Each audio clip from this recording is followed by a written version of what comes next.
Vendredi 15 avril, Madame, Monsieur, bonsoir. Tout de suite les titres de ce journal.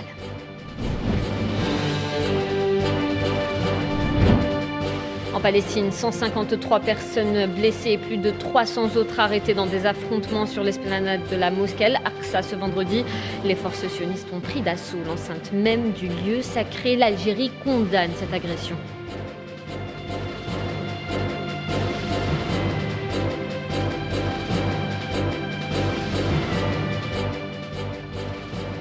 Liban, les élections législatives sont prévues le 15 mai prochain dans un contexte de crise économique inédite. On en parle dans un instant.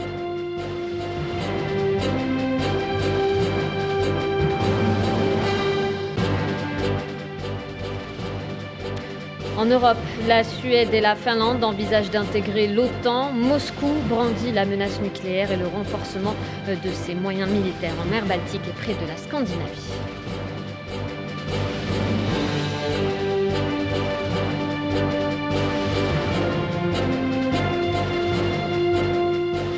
Au Mali, visite de la ministre des Affaires étrangères à à Bamako. Berlin réclame la fin de la coopération avec les Russes, fin de non-recevoir de la part de Bamako.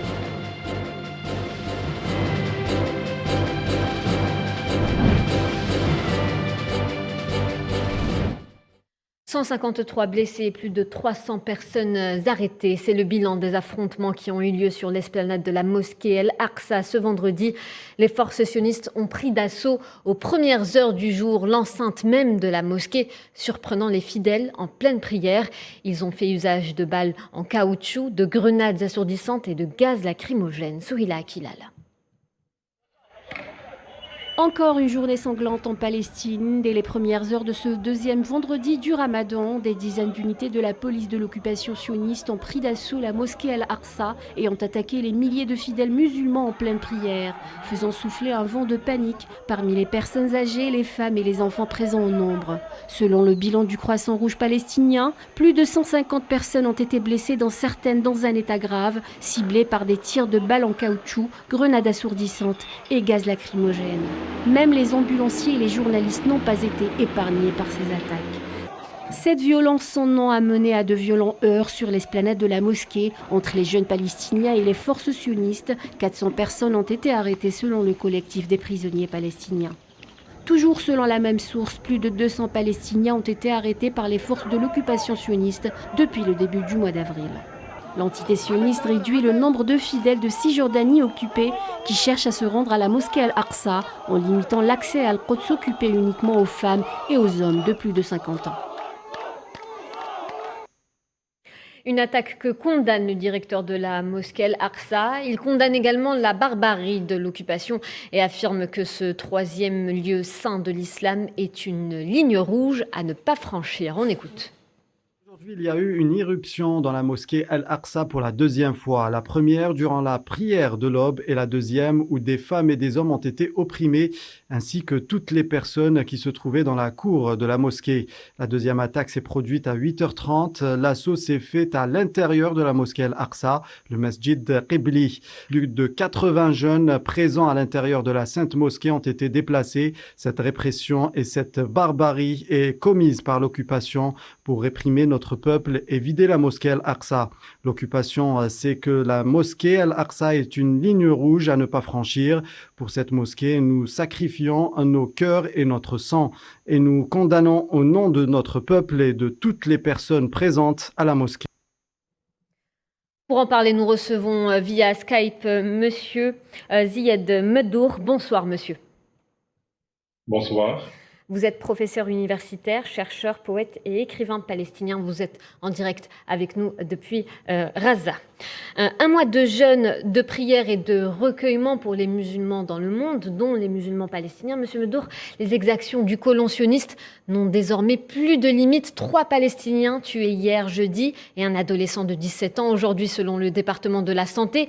Et des heurts très violents ce matin, nous le disions donc, entre les fidèles et la police sioniste à la mosquée Al-Aqsa, à Al-Quds occupée.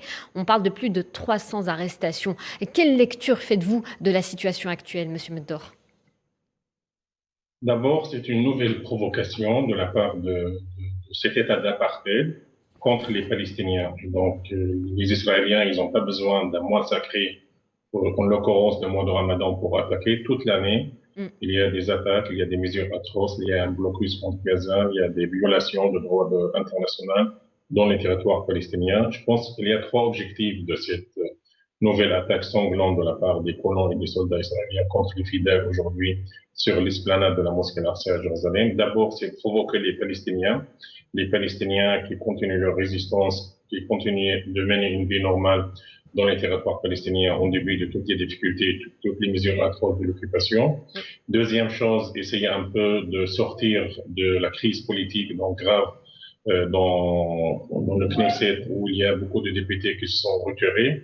Et troisième aspect, c'est continuer sa politique provocatrice contre les Palestiniens, contre les civils, et détourner les yeux sur ce qui se passe en Cisjordanie, parce que depuis le mois d'avril, depuis le début du mois d'avril, nous sommes le 15 avril, il y a 20 Palestiniens qui ont été assassinés. Parmi eux, il y a 2 femmes, il y a 13 jeunes moins de 15 ans, il y a des personnes âgées, tous des civils qui ont été assassinés par des colons et par des soldats israéliens en Cisjordanie occupée, sans oublier le blocus contre Gaza, sans oublier l'interdiction des fidèles à Jérusalem pour atteindre la mosquée Al-Aqsa, les barrages militaires, les arrestations arbitraires.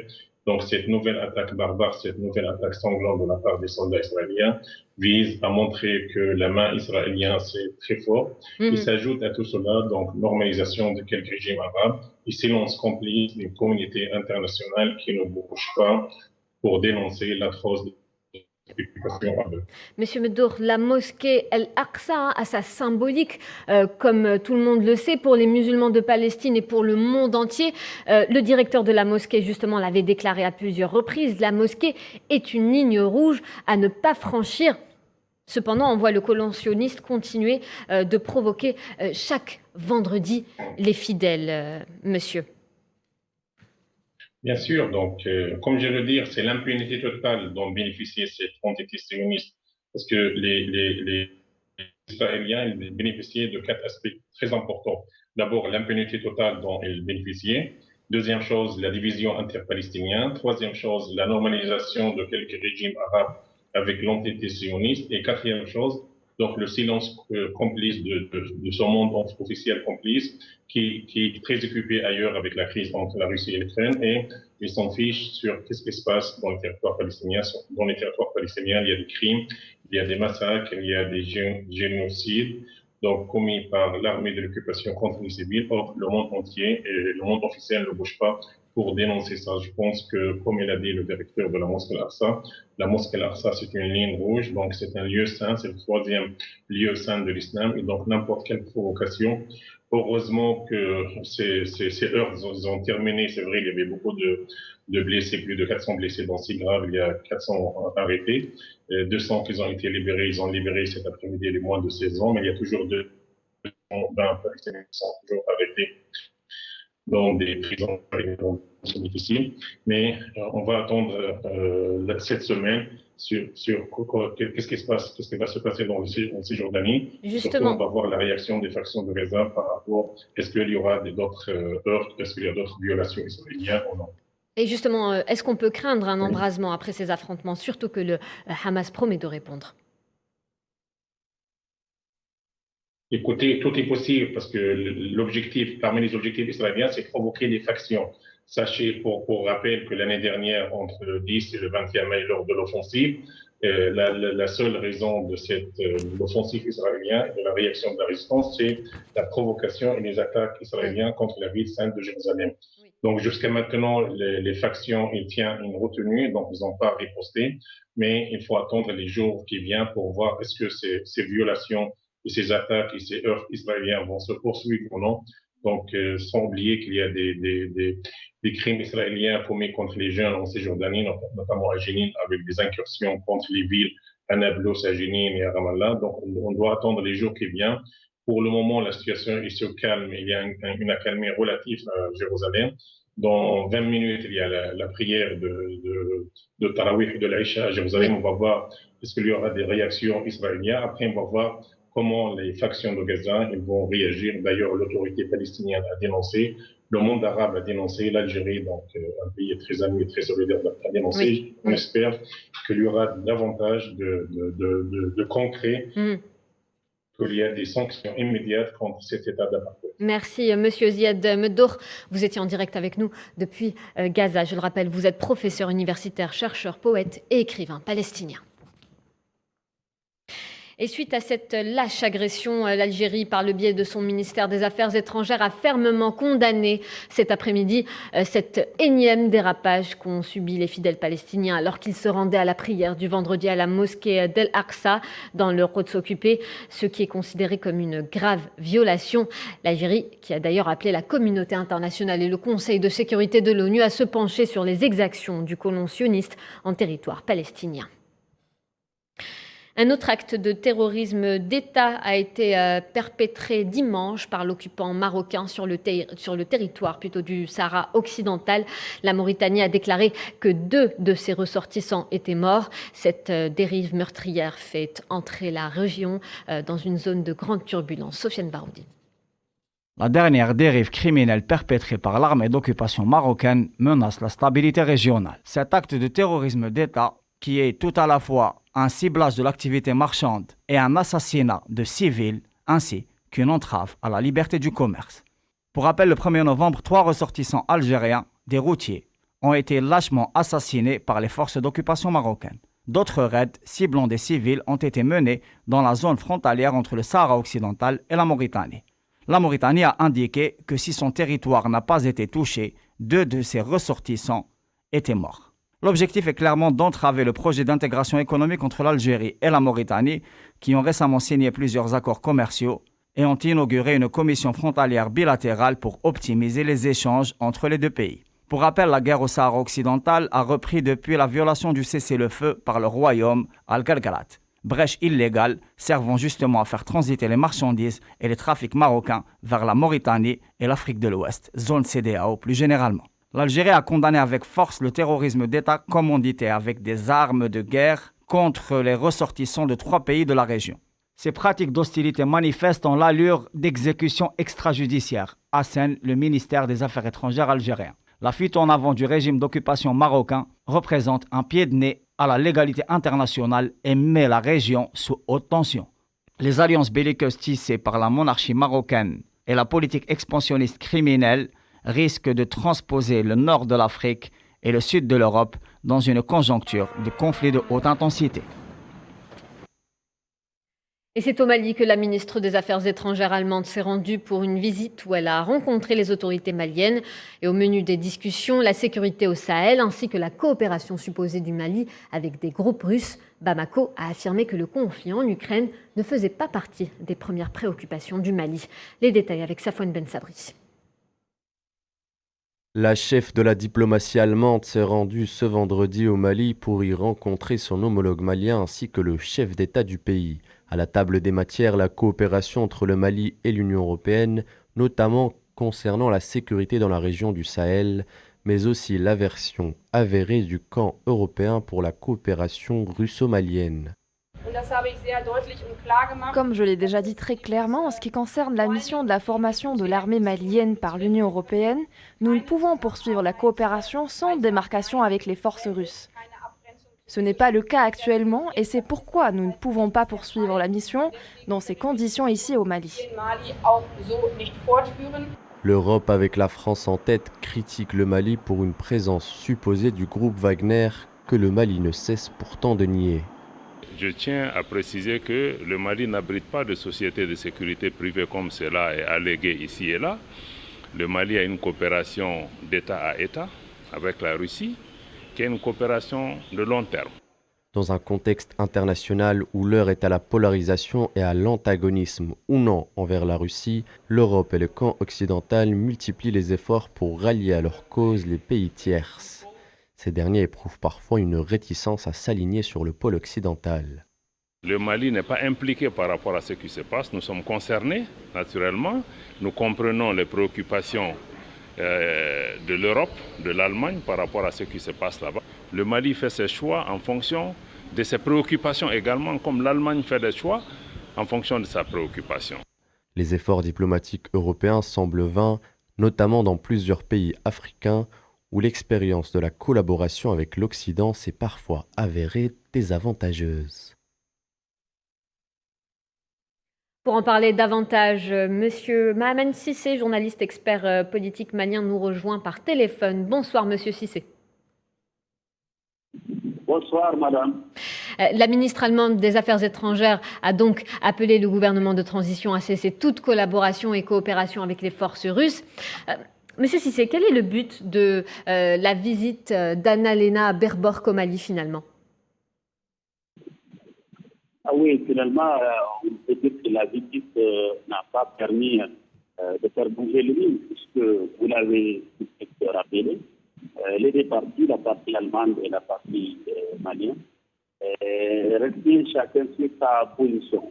L'Allemagne, qui voulait se faire passer comme de porte-parole de l'Europe, en tout cas en souhaitant clarifier des relations avec la Russie, et ce qui ne passe pas du côté des autorités maliennes, notamment le ministre des Affaires étrangères, qui a souhaité laisser le Mali décider de ce qui lui convient dans le cadre de sa coopération.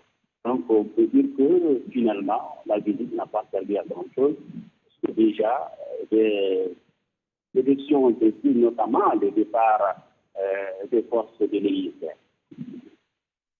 Il faudrait préciser aussi que cette visite intervient quelques jours après l'interpellation de 3 Allemands suspectés de terrorisme par les autorités maliennes, surtout que la visite de la ministre est censée éclairer une future décision sur la participation allemande à la force de l'ONU au Mali, MINUSMA. Alors oui, vous l'avez effectivement rappelé tout à l'heure, cette visite intervient au mois où il y avait cette actualité et qui est en rapport avec l'interpellation de 3 ressortissants allemands, qui au départ ont été présentés comme des présumés terroristes. Alors on a vu par la suite qu'ils ont été libérés. Est-ce que la ministre est venue pour cette question ou d'autres questions? L'opinion reste très attentive à cette question, puisque dans les communautés, on n'a pas fait mention en tout cas de cette actualité. Monsieur Mahaman Cissé, d'avoir été en direct avec nous depuis Bamako. Je le rappelle, vous êtes journaliste et expert politique. Direction le Liban, où les citoyens se rendent aux urnes le 15 mai prochain, alors que le pays est empêtré dans une crise économique inédite selon la Banque mondiale. La tenue d'élections crédibles est l'une des démarches exigées par les pays donateurs pour fournir davantage d'aide au Liban. Mohamed Wadi Ben Chaban. Secoué par une profonde crise économique, le Liban doit faire face à de multiples blocages politiques et d'énormes pressions diplomatiques avant la tenue des prochaines législatives prévues le 15 mai prochain. Selon la Banque mondiale, la contraction du PIB par habitant fut de 40% et de 20% du PIB en 2020. Le chômage atteignant plus de 40%, la dette publique dépasse les 400% du PIB, a entraîné en mars 2020 le défaut de paiement sur la dette publique. Depuis, les Libanais ne voient pas le bout du tunnel avec inflation, dévaluation de la monnaie locale et crise bancaire. Cependant, les banques ont imposé des plafonds et des restrictions concernant les retraits des déposants en devises étrangères, en particulier le dollar. Après des mois de négociations, le Fonds monétaire international a annoncé un record préliminaire avec les autorités libanaises sur un programme d'aide de 3 milliards de dollars sur 4 ans pour aider le pays à sortir de la pire crise économique de son histoire, à condition que Beyrouth lance des réformes structurelles. Si ces réformes venaient à être mises en place, le plan du FMI devra être définitivement validé en conseil exécutif pour que ces 3 milliards de dollars soient débloqués. La tenue d'élections crédibles et transparentes est l'une des exigences pour permettre à Beyrouth de sortir de cette crise économique et financière atroce. Dans ce même contexte de crise au Liban, le Premier ministre libanais Najib Mikati a appelé les Nations Unies et les pays donateurs à augmenter leurs investissements. Dans sa déclaration, il précise que ce renforcement des investissements concernera les domaines de développement du Liban, en particulier la santé, l'éducation et la couverture sociale.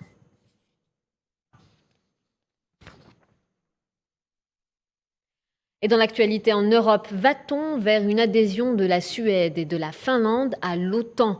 Depuis le début du conflit en Ukraine, les deux pays scandinaves envisagent d'intégrer l'Alliance Atlantique. Moscou perçoit l'annonce d'un mauvais œil et n'a pas hésité à brandir la menace nucléaire et le renforcement de ses moyens militaires en mer Baltique et près de la Scandinavie. Amin Touta. Un ballet diplomatique intense entre Helsinki et Stockholm.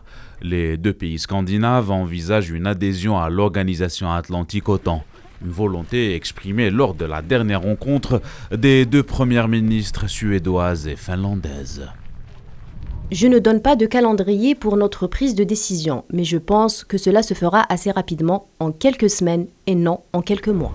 Plusieurs sources occidentales évoquent une possibilité d'adhésion à partir de l'été prochain. La réponse russe ne s'est pas fait attendre. Le vice-président du Conseil de sécurité russe, Dmitry Medvedev, estime qu'en cas d'adhésion de la Suède et la Finlande, la Russie renforcerait ses forces terrestres, navales et aériennes dans la mer Baltique. 1300 km de frontières terrestres séparent la Finlande de la Russie et une histoire complexe entre Moscou et cette région du nord de l'Europe qui avait choisi un statut de neutralité. Mais le conflit en cours en Ukraine risque de changer la donne. D'après un sondage, une majeure partie des citoyens finlandais et suédois seraient favorables à l'intégration de leur pays à l'Alliance OTAN.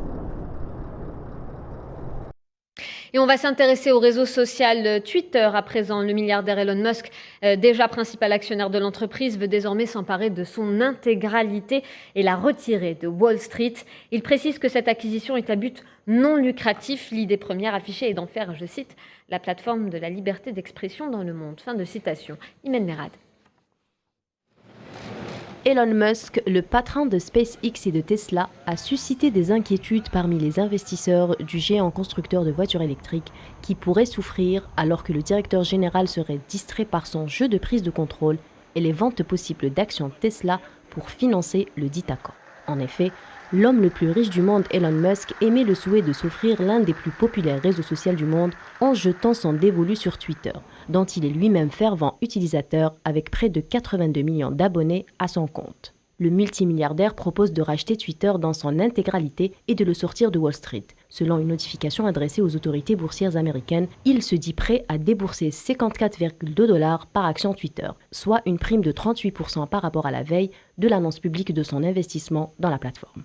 Par ailleurs, le prince saoudien El Walid Ben Talal, un des actionnaires de Twitter, a affirmé qu'il rejetait l'offre de Musk. Je ne pense pas que la proposition d'Elon Musk, 54,20 $, s'approche un tant soit peu de la valeur intrinsèque de Twitter, étant donné ses perspectives de croissance. Je suis l'un des actionnaires les plus importants et les plus anciens de Twitter, et Kingdom Holding Company et moi-même rejetons cette offre. De son côté, Elon Musk promet par cette future acquisition de restaurer la liberté de parole sur les réseaux sociaux, affirmant que même si Twitter était aussi fameux, il restait tout de même peu rentable et que la firme n'a engrangé son premier bénéfice que 12 ans après sa création en 2006.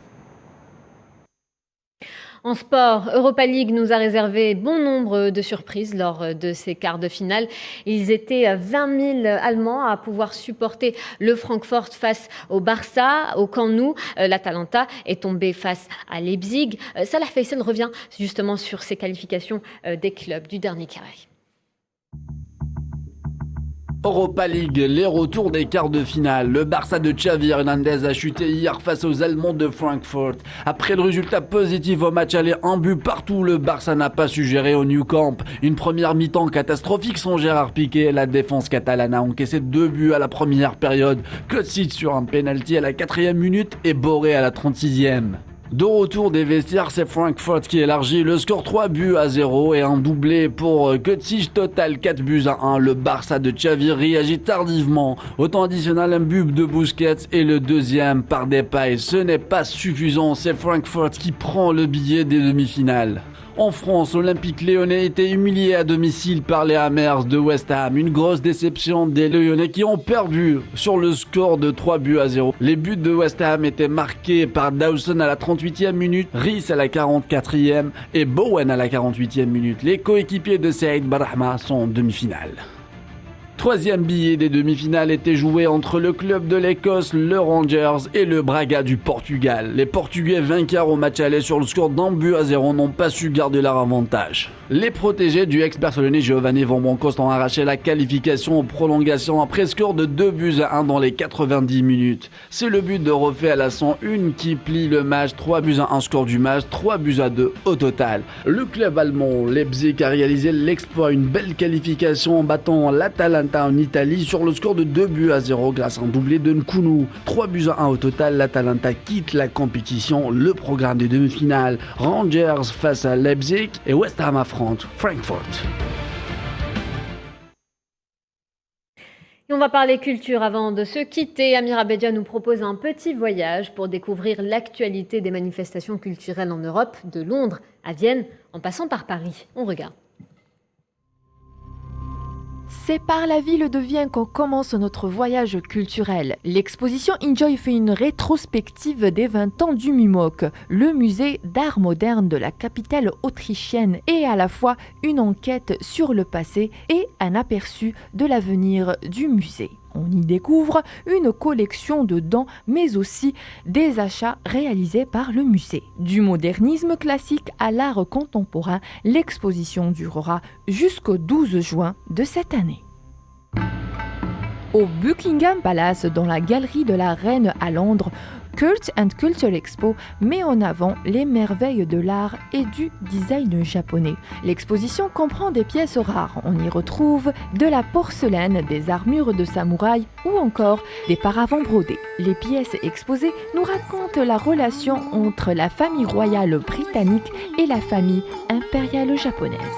Cette exposition prendra fin le 26 février de l'année prochaine. C'est à Paris qu'on finit notre tour d'horizon culturel, plus exactement au Champ de Mars au pied de la Tour Eiffel, où s'est déroulée la grande foire d'art moderne et contemporain de Paris. Elle regroupe plusieurs artistes, collectionneurs d'art et galeries venus des 4 coins du monde pour découvrir les dernières tendances de la création contemporaine. 130 galeries étaient présentes. Le thème était pour l'écologie. Ce thème universel souligne les problématiques très actuelles. Peu importe le lieu ou le temps, l'art sera toujours là pour traduire les préoccupations, mais aussi les intérêts de tout un chacun.